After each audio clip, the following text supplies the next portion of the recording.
Saudara, kabut asap yang timbul dari lokasi kebakaran hutan dan lahan yang terjadi sejak beberapa hari terakhir ini di Kabupaten Aceh Barat telah berdampak terhadap 5 sekolah mulai dari SD hingga SMA yang berada di Kecamatan Samatiga, sehingga aktivitas belajar siswa mulai terganggu Kamis.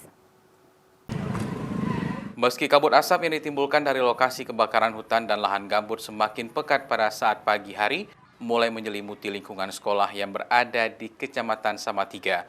Namun aktivitas belajar siswa tidak diliburkan. Seperti di sekolah MTSN 4 di Kecamatan Samatiga yang mulai berdampak kabut asap sejak 3 hari terakhir. Namun siswa hanya mengeluh kekurangan masker sehingga proses belajar tetap dilanjutkan.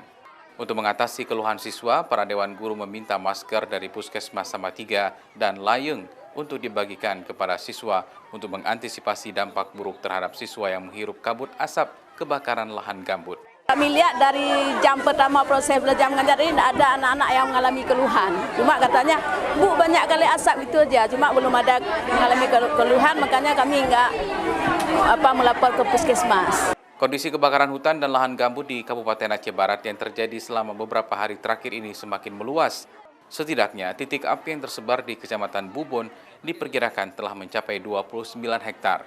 Sementara upaya pemadaman yang dilakukan petugas terkendala karena lokasi titik api sulit dijangkau. Raja Umar, Kompas TV, Aceh Barat.